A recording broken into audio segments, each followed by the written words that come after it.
This story begins 60 million years ago. Perhaps the last dinosaurs were still roaming the planet, and the first owls had already appeared. Life in the ancient world wasn't easy. Huge lizards everywhere.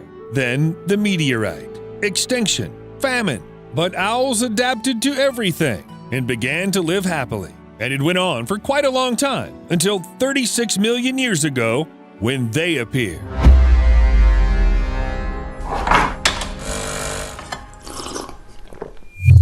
As I said, the peaceful life of owls came to an end with the appearance of eagles. That's how the laws of nature work. Almost any animal must have a competitor. This doesn't apply to orcas, of course, but oh well. Our planet is full of animals that don't get along, but owls and eagles have become perfect opponents. They fight each other during the day and night, share resources, evolve, kill each other, sometimes eat each other, sometimes do it just to win, destroy chicks, destroy nests, and they may even die together in a fight to the death. This has been going on for 36 million years, and the simple fight between the two predators eventually escalated into a real war. It seems that at some point, nature just decided that owls are bored with life. Too easy. Why not increase the challenges and add huge competitors? Great, the eagles fit right in. Now bring on the popcorn. Yes, owls really do hate eagles. So much it's best not to leave them alone in an enclosed space, like an aviary at a zoo. At best, the birds will fight. At worst, well, one day the zoo decided to keep bald eagles and great horned owls together. And one morning, the zookeepers found leftovers of the eagles and very satisfied owls. Yep, they don't get along at all. Yeah, it's hardcore. So when the biologists decided to revive the falcon population, which are only related to eagles, in the eastern United States, including Maine, the first step they took was to survey the area. They searched for great horned owls to make sure these aggressive guys weren't around. What are you looking at? Otherwise, the owls would have just killed all the falcons, snatching the poor things even from their nests or from the edges of the cliffs, and no one would be able to stop them. Wait. Now that we're talking about war, it would be nice to look at the characteristics of the warring sides. The owls have the ability to move completely silently and the ability to see in the dark. But eagles have claws so powerful that they can crush their prey without distracting themselves from their flight. Owls travel at about 50 miles per hour. Some eagles speed up to 200. Owls probably have better maneuverability, but they don't make long flights. Eagles have amazing eyesight. Owls can turn their heads 270 degrees to monitor the situation. But if we forget all that and focus only on size, the largest eagle, the Steller sea eagle, can reach 41 inches in length. At the same time, the largest representative of owls, the Blakiston's fish owl, only grows to 27 inches. More often than not, this is how it works in nature. If no one has venom, whoever's bigger is stronger. The end. A bald eagle and a great horned owl immersed in a deadly clash. Talons and a razor-sharp beak quickly put the eagle on top, tearing away at the flesh of the now defenseless owl. But it's more complicated than that, of course. Obviously, owls didn't just take offense to eagles for growing bigger. There's more to it. Take the menu, for example. Owls usually eat various small rodents, sometimes hares or squirrels. Smaller species eat mostly large insects, and some eat fish and frogs. In short, I wouldn't call owls such gourmands. They aren't koalas, but still their diet is more or less understandable. But eagles? Well, eagles eat everything. Everything, really, from fish and rodents to cows, sheep, parrots, and even turtles. They share the same niche with owls. The latter hardly like it. Look, so maybe that's why owls became nocturnal predators. Many rodents are active at night, but eagles, on the contrary, are asleep.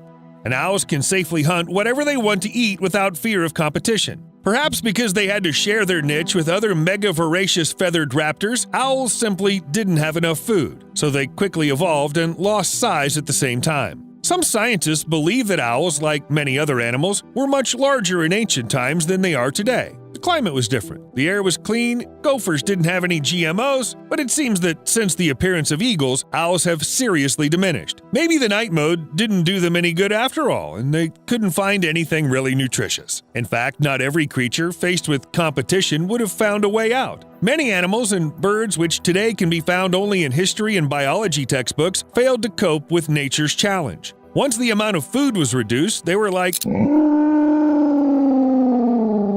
But owls are amazingly resilient birds. As soon as something around them changed, they found a way to adapt to it, remaining cool raptors. And there was another option, to become omnivores and gradually switch to a plant-based diet, like cows. And yes, some researchers believe that these fascinating creatures were predators in the distant past, but something didn't work out for them. There's even a theory that owls have changed their daily routines several times over millions of years. Ornithologist Mark Devakaitis believes that owls are like birds that adapted to nocturnal conditions, but then made forays during the daytime at various moments in history. It's very difficult to figure out exactly what happened to owls during evolution, unlike it was with mammals and some dinosaurs. The avian skeleton is too thin and therefore rarely found as a fossil. We have to limit ourselves to theories. Still, scientists occasionally come across a fossil scoop. In 1990, the remains of an owl that lived 55 million years ago were found in Wyoming. Unlike all modern owls, this one had simply deadly claws, so long and sharp that it could apparently easily pierce its prey through. You know, just like an eagle. And as you can see,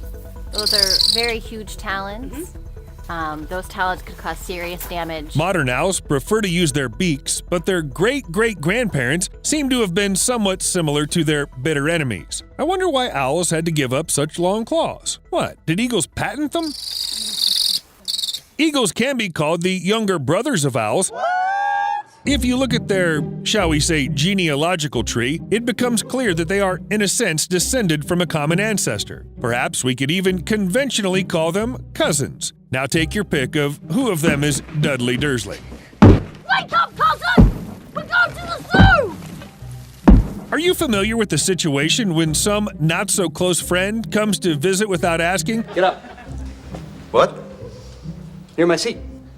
How is this your seat? Eats all your food, falls asleep despite attempts to escort them out, and ends up breaking something as well? Eagles are constantly in that situation because owls steal their nests. Hello. Sometimes bald eagles build nests just to practice, well, and to provide themselves with real estate in advance. But more often than not, this real estate goes to owls. They don't make their own nests, so they feel perfectly comfortable in the nests of others. And it doesn't matter if there are eggs or chicks in this nest. For an owl, there's something like a light breakfast. No wonder eagles don't like such guests. And so it goes for tens, hundreds, thousands, millions of years. Despite evolution, cataclysms, climate change, and human activity, but if owls had a higher IQ and were able to count, they would have realized long ago that they had a numerical advantage. Usually, eagles hatch 1 or 2 chicks each, but only one survives. At the same time, owls can have up to 3 or 4 chicks. Sometimes their number reaches 10. Now, look at the area they live in. Yep, owls are literally everywhere. Eagles are much more choosy and settle mostly in mountainous regions, so you could say that owls have already taken over the world, they just don't know it. But I haven't yet told you about the third participant in these bird wars. While the owls and eagles were fighting against each other, they had a new cousin. Let's say a second cousin,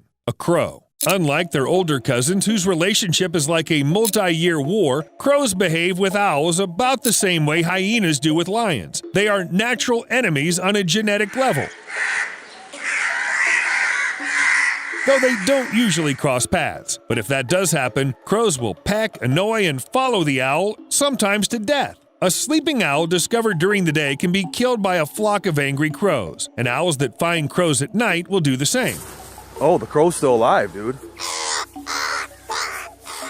Eagles are a different story. Crows often chase eagles in whole flocks, like hungry mosquitoes. But really, they have no idea what they'll do if they get a face-to-face. You know, like a dog that runs after a car but has no idea what'll happen if he catches up with it. Still, the confrontation between eagles and owls is much more ancient and in some ways even noble. For millions of years, they've never been able to leave each other alone, even when they started to hunt at different times of the day. But perhaps very soon, this war will become irrelevant. If by the end of the 21st century, average annual temperatures rise by 39 to 40 degrees Fahrenheit, it could lead to a catastrophe on the planetary scale. But even smaller changes could be fatal for birds. Already today, their populations are declining rapidly. According to the study, North America lost about 3 billion birds from 1970 to 2017 and is at risk of losing another 389 species in the near future. Smaller species like blackbirds and sparrows are most often affected by climate change, but problems for some species will cause problems for others. The possibility of a gradual extinction of eagles could be extremely high. And owls? Yeah, I don't think they'll care. Owls will just evolve once again.